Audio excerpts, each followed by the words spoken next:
O mecanismo clássico, então, dos antidepressivos é a inibição da recaptação de alguns neurotransmissores, o que a gente acaba utilizando mais na prática clínica, em boa parte dos serviços, localidades, são os medicamentos que têm inibição nos transportadores de serotonina, que a gente acaba usando fármacos para inibir.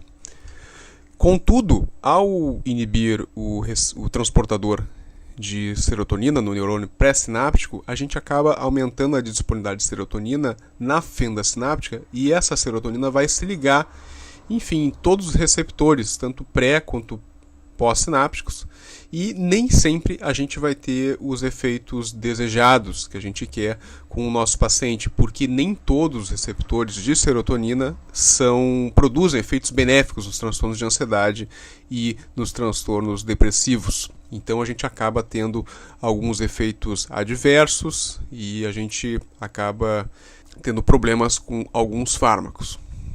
Por exemplo, o receptor 5-HT1A é um receptor interessante que a gente gosta, a gente tem essa preferência de fazer agonismo pleno, porque ao a gente fazer com que a serotonina se ligue nesse receptor, a gente vai ter um efeito ansiolítico e antidepressivo. Se a gente for pegar todos os receptores de serotonina, vamos dizer que o 5-HT1A talvez seja o mais interessante da gente fazer o agonismo para a gente tratar ansiedade e depressão. O receptor 5-HT2A, por exemplo, se a gente faz o agonismo dele, se a serotonina se liga nele, ele vai causar efeitos adversos. Por exemplo, ele pode dar insônia, ele pode piorar a ansiedade, ele pode, no caso da disfunção sexual. Então não é um receptor interessante da gente fazer agonismo. Então é interessante da gente ter antagonismo do 5-HT2A quando a gente quer tratar depressão e ansiedade.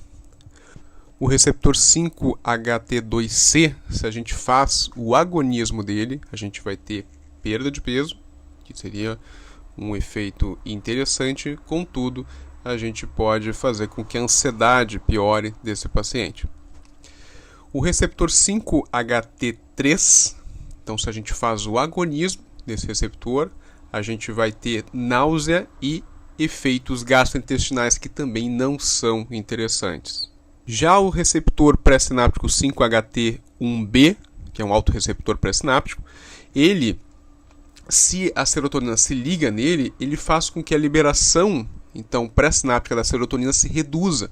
Então também não é interessante a gente ter agonismo deste receptor, porque ele vai estar diminuindo, enfim, a liberação lá da serotonina no neurônio pré-sináptico. O mesmo vai acontecer com o receptor 5-HT1D, que também é um autorreceptor pré-sináptico. Então não é interessante que a gente tenha agonismo desses receptores quando a gente quer efeito antidepressivo e ansiolítico. E o receptor 5-HT7, ele fica nos neurônios GABA, ele também faz esse feedback negativo. Se a gente tem agonismo desse receptor, a gente vai ter menos liberação também de serotonina. Então vocês veem, quando a gente usa um antidepressivo clássico, a gente vai ter predominantemente a inibição do transportador pré-sináptico de serotonina, fazendo com que a serotonina aumente em toda a fenda. Então a serotonina vai acabar se ligando em todos os receptores que vão estar aí causando aí os principais efeitos adversos que a gente vê aí com o uso de antidepressivos, que é a disfunção sexual, o aumento de peso, e às vezes alguns antidepressivos causam insônia. Então por isso que quando a gente escolhe um antidepressivo, a gente tem que estar atento ao que mais esse antidepressivo vai fazer com esse paciente, além só da inibição lá do transportador pré-sináptico de serotonina.